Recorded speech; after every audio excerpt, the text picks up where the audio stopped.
म्हणजे 2 ते 3 फुटाच्या पुढे पाणी नव्हतं. आता किती फूट आहे? आता जवळजवळ 15 फुटाच्या पुढे पाणी. 20 फूट तर अक्षय पाणी. आणि हे नितळ पाणी येण्याचं कारण काय माहिती आहे का?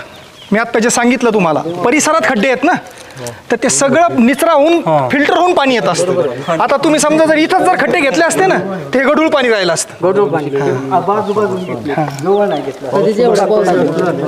अरे कुठं पावसाळा सुरू झाला नाही हो तुमच्या गावाला आणखी? पाऊसच नाही तर अजून रानातली ढेकळं सुद्धा मुरलेली नाहीत. म्हणजे मी तर म्हणतो दीपक भाऊ, मोदीजींनी सगळ्या पूर्ण तुमच्या जेवढे काही जलसंधारणाचे मंत्रालय सगळ्यांनी इथे येऊन पाहावा हा चमत्कार.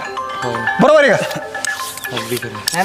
विश्वास बसन का कुणाचा? आता व्हिडिओ जरी टाकला तर कोणी म्हणाल काय मंत्रिमंडळ ज्या दिवशी बरं का सुरेशजी, ज्या दिवशी पहिला व्हिडिओ करायला आलते माझा त्या वाडेगाव पांडुरण्याला 31 मे च्या दिवशी 35 फूट विहिरीमध्ये 25 फूट पाणी होतं. तर यांनी प्रश्न विचारला गावकऱ्यांना की खरंच तुम्ही याच्यात पाणी आणून टाकलं का टँकरनं? मी यायलोय म्हणून. सर खरंच कृषी मंत्र्यांनी भेट द्यावी. आपण व्हिडिओ करायला गेल्यानंतर प्रत्येक ठिकाणी क्रॉस चेक करतोच. आपल्याला जरी माहित असलं तर पाहणाऱ्याला माहित नसतं. ज्यावेळेस आपली मिशन हे चालते ना, त्याच विहिरीला 3 फुटच आपल्याकडे याचा पहिला व्हिडिओ आहे आणि आहे ना? साहेब पण स्वतः होते. म्हणजे आणि पाऊस तर किती 3 पाऊस झाले म्हणजे कसलं ते पाऊस. मामा शब्द आहे माझा, शब्द ऐकायले का? आणि ह्यांचंच काम आहे. ओ शब्द आहे तुम्हाला मी सांगतो.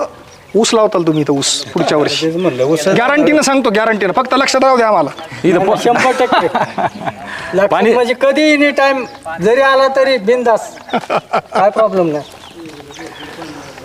पाणी प्यायला राहत होतं का उन्हाळ्यात? नाही पाणी प्यायचं आता तो का फार पूर्ण मोटर मोकळी दिसायची. वरनं बघितलं तर मोटर दिसायची. गावात दिसेल तुम्हाला कुठेतरी गवत काय नाही, आता पाणी जास्त आलं ना, गवत नाही दिसायचं. सर हे गाव असं परिस्थिती अशीच. ज्यावेळी दुष्काळ झालंय पाणी.